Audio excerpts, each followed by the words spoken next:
One of my favorite things to do when I'm producing a record is to dive into every individual track and see if I can just make it a little bit more spicy. See if I can add a little bit of shine or width or depth or character. I call it adding sauce to your productions. I think there's a lot of the time where people have really cool productions or arrangements, but every individual track is just lacking that 5 or 10% to really make it feel special and custom. So in this video today, I want to show you 5 different techniques that you can do to kind of take your productions to the next level, add a little bit of that spice and that sauce, and just make sounds a little bit more creative and a little bit more custom for you. So we're gonna dive in and look at 5 different ways to do that. But before we do, my name is Austin. You're watching Make Pop Music. If you like this video, please make sure that you like, comment, and subscribe. We do videos like this every Friday morning at 10 a.m. Eastern time. So subscribe so you don't miss the next one. And before we dive in, I do just wanna go ahead and thank today's sponsor, which is Baby Audio. Baby Audio just released Transit 2 this week. If you're not familiar with Transit 2, it's the follow-up to their collaboration with Andrew Wong called Transit. You've probably seen me use Transit a ton on this channel before. I've always loved it as a multi-effects unit. I know that it was kind of created to be this transition tool, but the way that I've used it is more like a drag and drop kind of modular effects unit. And I think they kind of caught on to that, and they've really expanded that workflow with Transit 2. So they've added 6 new modes. You're going to see me kind of use those and highlight those in this video. And they've also added 10 new modules. So if you like the workflow of Transit 1, you now have a lot more at your fingertips. You can get even crazier sounds. You have loop mode, you have gate modes, sequencer modes. I love it. To me, this is going to be my go-to plugin for adding any kind of sauce or ear candy or spice to really any element, from a synth to a drum loop to a vocal. So I'm really, really happy with Transit 2. Thank you so much to Baby Audio for sponsoring this video. If you want to check out Transit 2, there will be links in the description. I believe the retail price will be $129. However, they are launching at an intro price of $79. And if you already have Transit 1, you can actually upgrade for only $29. If you want to check out Transit 2, there will be a link. Go ahead and use the code MPM10 at checkout and you can save 10% off. Thank you to Baby Audio for sponsoring this video, and thank you to Baby Audio for doing a little giveaway. I've been doing giveaways on the channel for the past couple weeks. You guys seem to really, really like them. So this week, instead of us giving away a Make Pop Music pack, what we're going to be doing is giving away the Synthwave bundle from Baby Audio. So if you want to win the Synthwave bundle, it has the BA1, the BA1 effect strips, some presets, Super VHS, Crystalline. Go ahead and comment down below before October 21st. I'll be picking a comment at random on October 22nd, and one of you will win the Synthwave bundle for free. So thank you so much to Baby Audio for allowing us to give that away as well. But let's dive in so I can actually show you these production techniques. The first thing that I want to highlight is this little intro ARP that I have here. Here's what it sounds like just straight off rip. This is just coming out of the BA1. I've just kind of modulated this lo-fi Blade Runner preset.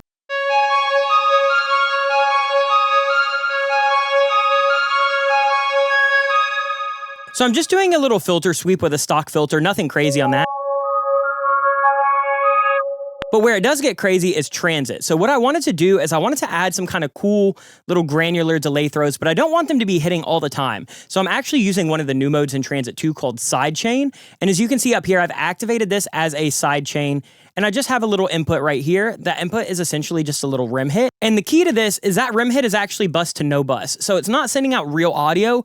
It's just sending audio to this instance of Transit down here, basically telling Transit, hey, when that audio hits, allow all of these effects to happen. So let me show you what kind of effects we're using. But that's how I've set it up to basically just only trigger on certain notes. If I were to take the sidechain off, I'll show you.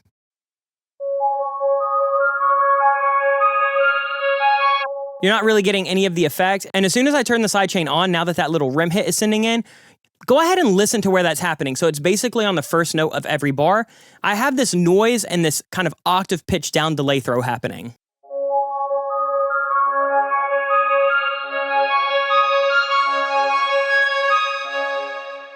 So you can hear that whoom whoom kind of happening in the background. So what I'm doing is essentially having the sidechain trigger a noise where I'm just kind of using it to add a little bit of beef. I'm using the pitch function. This is one of my favorite functions. I'm pitching this down an octave and mixing that in about 60% wet. And then I'm just adding some phaser, some filter, some auto pan, so it kind of goes back and forth. And then most importantly, I'm adding this delay at 74% wet. And so as you can see, watch this little blue kind of highlight as soon as these little triggers hit.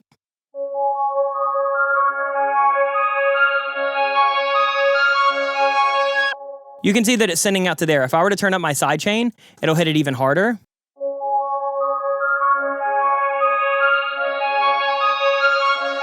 If I were to dive this up, you'll kind of hear it without sidechaining. But I want it to be at 0, just so it only happens on those specific notes.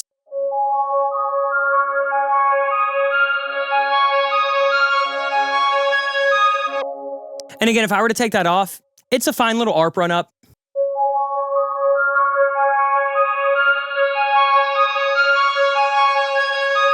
I just find that doing little elements like this to every individual track, especially if you can do something like just add it on certain notes, like with a sidechain. Like let's say I was to, copy and paste this over here.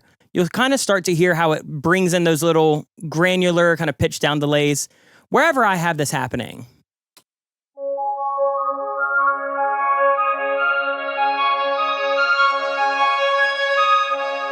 And you know what? I kind of like that, so I'm going to leave that like that.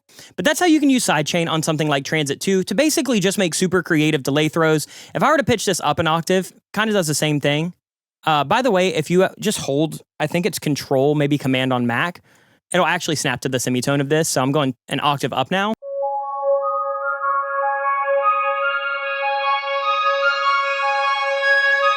Kind of just doing a shimmery.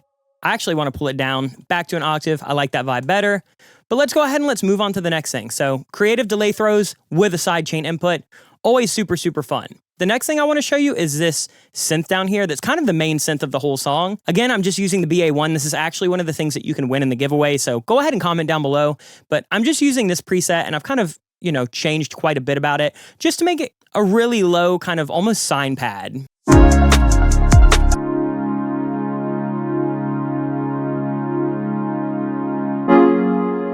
And it sounds cool. Inside the mix, it sounds a little bit like this.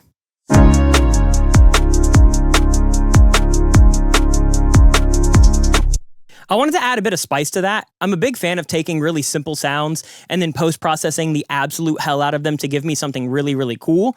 So for now, I'm using the LFO tool in this. So it's basically running like an LFO would inside of a synthesizer. So it'll kind of give you that repetition that you're looking for. It'll do a lot of the kind of repeating without having to automate, wet and dry knobs up. So essentially, I have this LFO doing a 1 bar kind of cycle on a sine wave, and all I'm doing is really utilizing the loop and the pitch function, as well as the delay.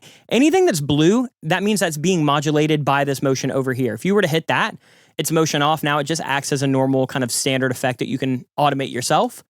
As soon as you, hit any of these buttons, you're turning your motion on. That's going to be affected by whatever you have going on in this mode over here, whether it's a macro, an LFO, a sidechain, no matter what. So for this, we'll go kind of step by step. I did just want to shape this a little bit with some OTT style like compression. Let me show you what that sounds like.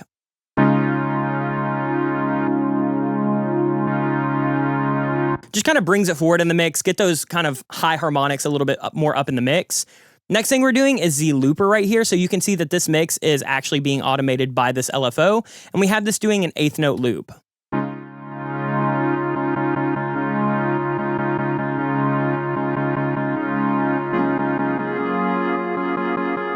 So that's cool. It adds a little bit of that like granular characteristic, adds a little bit of motion and movement.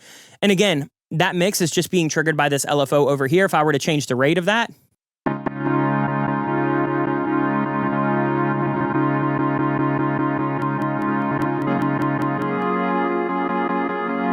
we're kind of going to do something similar with a pitch. So I have the pitch up an octave, and I'm just blending that mix in.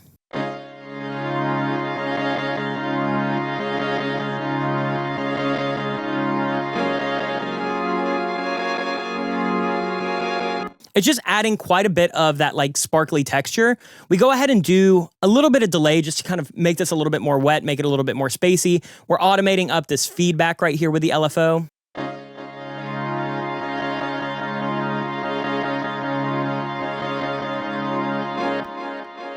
And one thing that's cool is they have tail on or tail off.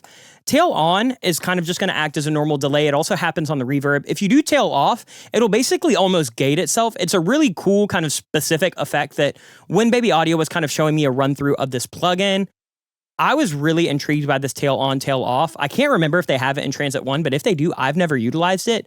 Right now, I have the tail off for this delay. We'll look at it a little bit later on with some reverb, but that's what it sounds like. Then I'm just doing a little bit of EQ right here. It's kind of an OTT style EQ setup. However, it's not adding any compression. I'm more so just doing this as like a 3-band parametric EQ.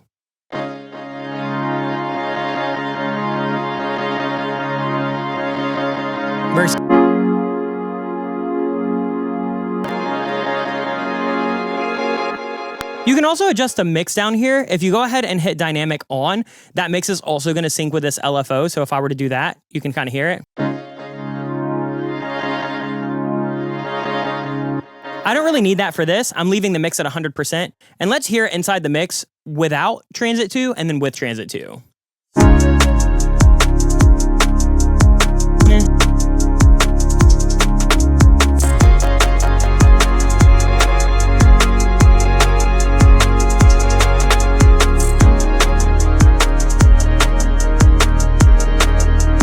Turn that mix down to like 75%. Now we have something that feels much more exciting to me.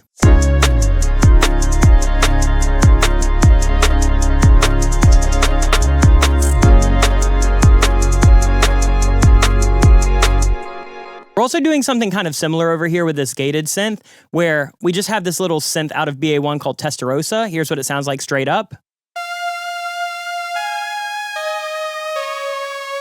And I kind of followed the same processes, just used a couple different effects that they have. And I used a sequencer on this, and we're kind of doing that gated synth that you hear in a lot of my productions. So if we were to turn off every individual thing, we kind of start with the auto pan.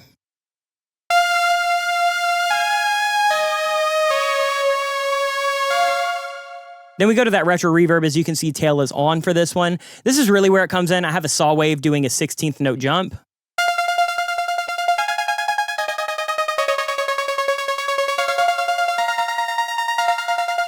And that sequencer is just modulating the amount and the mix of that reverb. Add a little bit of chorus.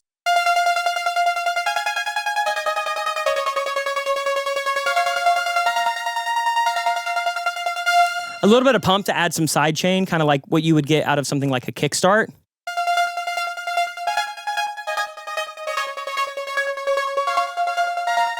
Added this little kind of dual res mod filter, which I really, really love. I don't believe they had this in Transit 1. Basically just doing kind of like a dual high resonance like cutoff filter. And the way that they move sounds super musical to me. Just dialed in the rate and the mix a little bit, and then filter. And I have this sequencer right here set basically going between 50 and 100%, and anything that's in blue is being modulated by that.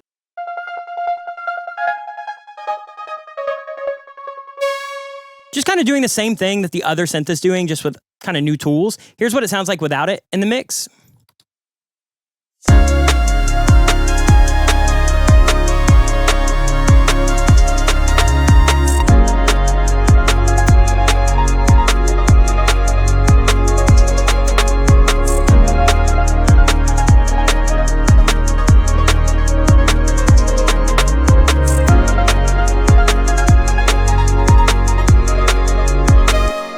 Just a cool way to add movement, add motion. Again, add a little bit of sauce and dynamic. The next thing that I want to show you is much kind of more intense. We're going to be doing some micro looping. If you're not familiar, micro looping is just kind of like really on the rise lately, especially with people like Fred again. You're seeing guitar pedals all over the place. You're seeing companies like Chase Bliss and Hologram have these really cool micro looping pedals, and it's really cool. We're going to be using this kind of standard vocal chop out of Splice. And then when I pull up Transit 2, we're actually going to use the gate and the loop and the reverse. The delay and the reverb are more so just for like textural things. They're not really doing any kind of dynamic movement. They're more so just standard effects. But what's cool about the gate is it essentially operates whenever you hold it down. So I've turned off my reading automation. Let me show you how this is all set up, because this gets a little crazy. So we have the loop and the reverse right here. The loop is going between a 16th note and a quarter note. The reverser is going between an 8th note triplet and a quarter note. We could even change that. It doesn't have to be that. We can go between a 16th. Doesn't really matter. When the reverser's at half speed, it's basically doing like a halftime effect where it is pitching it down an octave, coming in half the speed. It's a really, really cool effect. I'm using that at like 38%. And then when the looper is happening, we saw that a little bit with the synth earlier. It'll basically just create like repetitions, right? So it'll create 16th note repetitions, 8th note, quarter note, whatever. What's cool is you can use the gate to where essentially no effects are happening unless you hit a note on this. And with a note, that's basically telling you how quick it's going to cycle through that macro, right? So if you hold like basically one bar, it's going to take a whole bar for this to travel all the way through the pink zone. If you do it in an 8th note, it's going to travel through really fast. So since we're kind of moving time signatures, right? We're going from 16th note to 8th note to quarter note. As you hold these down, it gets really, really insane. Let me show you. So with nothing, starting to hold it.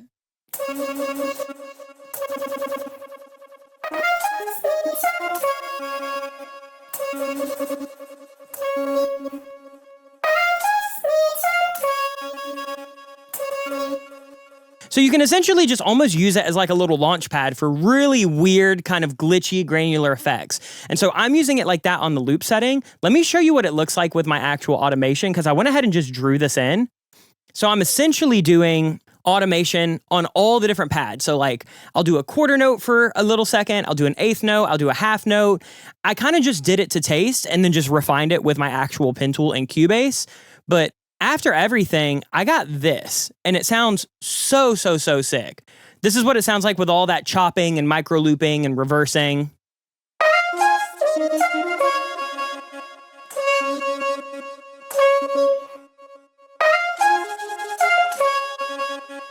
So I got all of that from this one little kind of vocal sound up here with that one instance of transit. Just by using that gate function and actually manually clicking and holding it, almost like you would, essentially acting as a gate, right? I think a lot of people think of a gate as like closing the sound off. This is almost acting more of like a launcher, but it sounds so sick. And then when you hear it in the mix, let me show you what it sounds like if we were to just basically hear the standard versus a new one.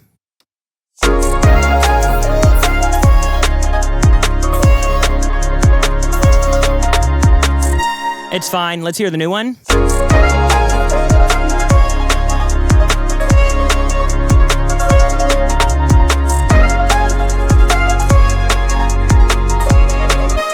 Let me do them back and forth real quick so you can really see them.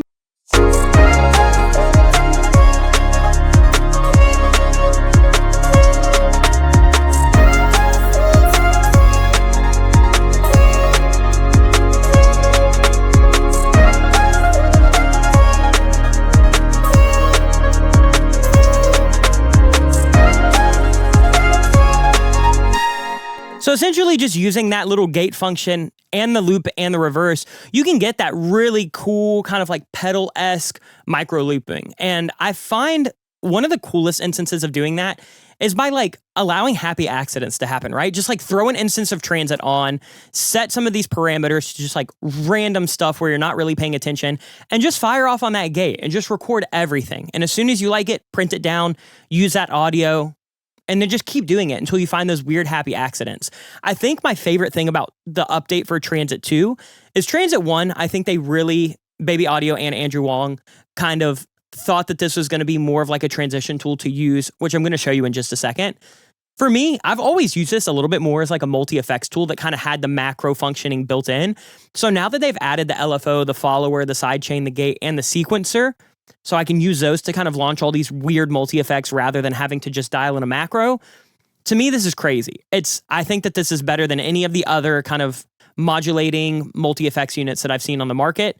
This is my go-to. And I'm not just saying that because this video is sponsored. I swear to God, I find this one the easiest to use. I find it to have enough functions where I can get something really kind of gnarly and insane, but not so many functions to where I'm just going to spend 2 hours in it and not really love what I come up with. So let's go on to the fourth thing that I want to show you. I want to add some realism to a drum loop. I think a lot of people run into the issue where they'll have something like a drum loop or a hat loop, and there's just no life to it, right? It was very clear that when this loop was created, it just added a one-shot sample on like a 8th note, 16th note.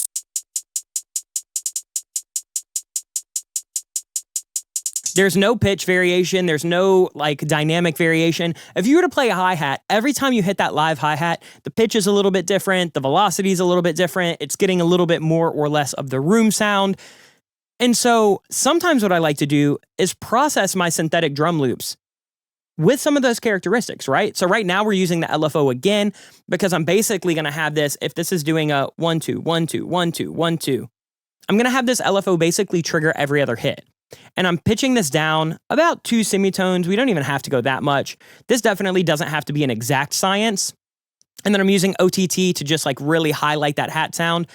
I'm using spread to actually pull everything into the center because as you can hear in this loop, we kind of have the issue where everything's a little bit left leaning. So I wanted to pull that in with the spread. So I'm actually just pulling it into 0.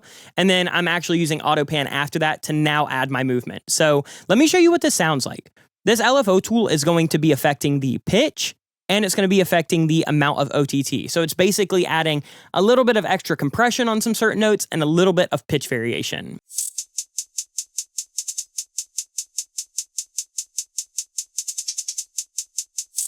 And you could even, instead of doing it on the mix like that, what you could do is you could have it on here, and you could just go like this.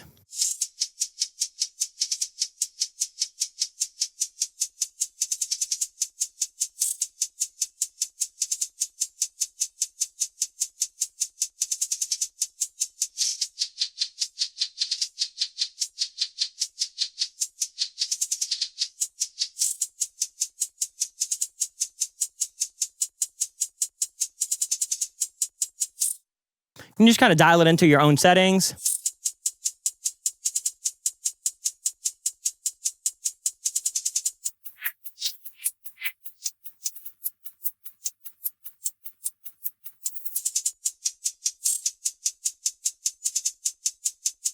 And now you can see it's got a little bit of that pitch variation in there. It's got a little bit of that dynamic variation with the OTT adding that compression. We're pulling it in with spread. If I was to take the spread and the auto pan off, it still leans a little left.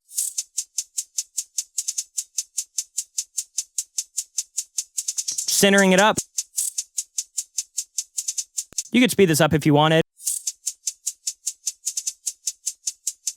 And when you hear it in the mix, it actually does quite a bit. It seems like a pretty subtle effect, but without it, the hat feels really, really stale and so much like a loop.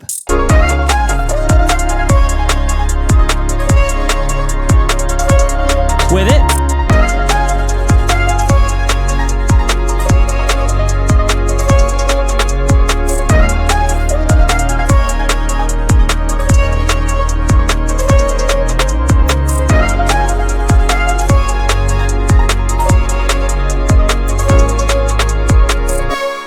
I think it's such a cool way to add a little bit of that variation whenever you have something like a really monotonous loop. I mean, you can't go in there and you can't actually retrack it. You could go in and you could splice them down and turn every other hit down, you know, a dB or so. I find that boring. It also doesn't really get that pitch variation in there. Using something like Transit 2 on the LFO mode that it can kind of just naturally trigger every other hit to have a little bit of pitch variation, a little bit of OTT, really, really nice. Let's do the last thing, and this is actually using Transit 2 more of the function as a transition tool.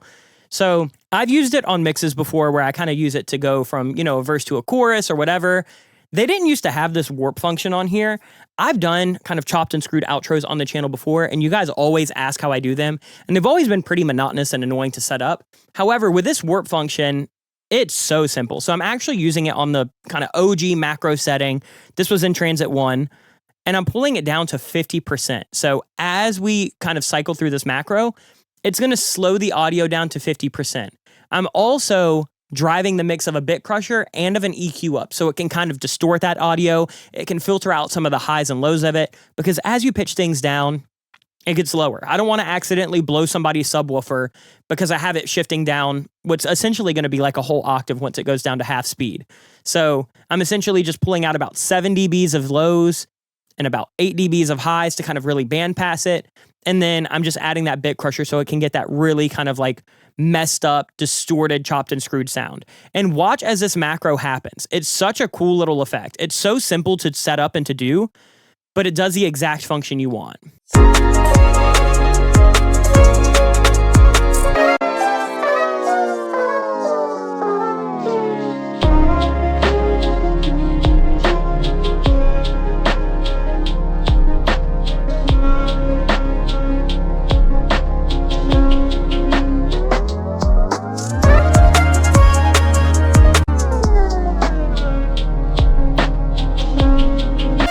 So as you can see, as this macro goes up, that speed is slowing down, that bit crush is rising up, that EQ is rising up. If I were to take this off, here's what that little section sounds like.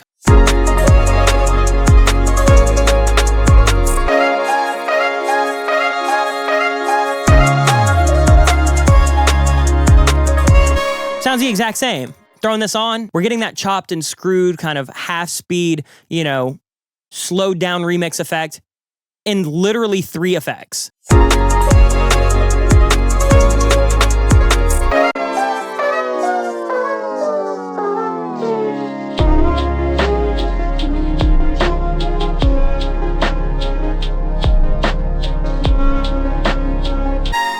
Before this plugin had the warp setting, essentially what I would have to do is go into Cubase, write a tempo ramp, manually pitch all the all of the actual effects down a whole octave. I'd have to add pitch ramps to every single, synth, every single bass. I'd have to pitch down the drum samples. It was really, really irritating to go from 150 BPM to 75 BPM. It would be something that would take, 30, 40 minutes to actually set up. With this, I mean, it's basically automatic. I think me actually setting this effect up legitimately took like 3 minutes.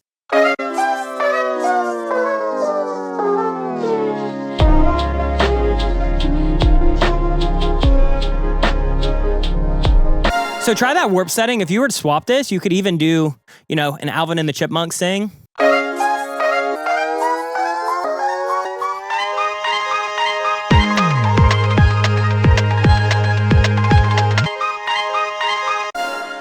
Slip it down. I'm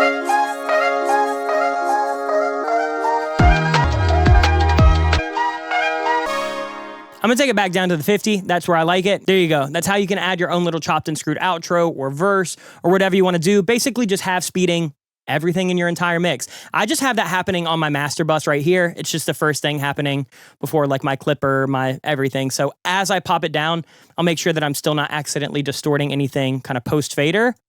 And that's it. Hopefully you enjoyed these 5 tips. There's a million other ways that you could use Transit 2. And even if you haven't had a chance to try Transit 2, you can try these techniques in any plugins that you might already have. I just find that the way that Baby Audio set up Transit 2, it's number one, the fastest, it's the easiest. You can do so much automation kind of automatically with the LFO tools and the mod tools.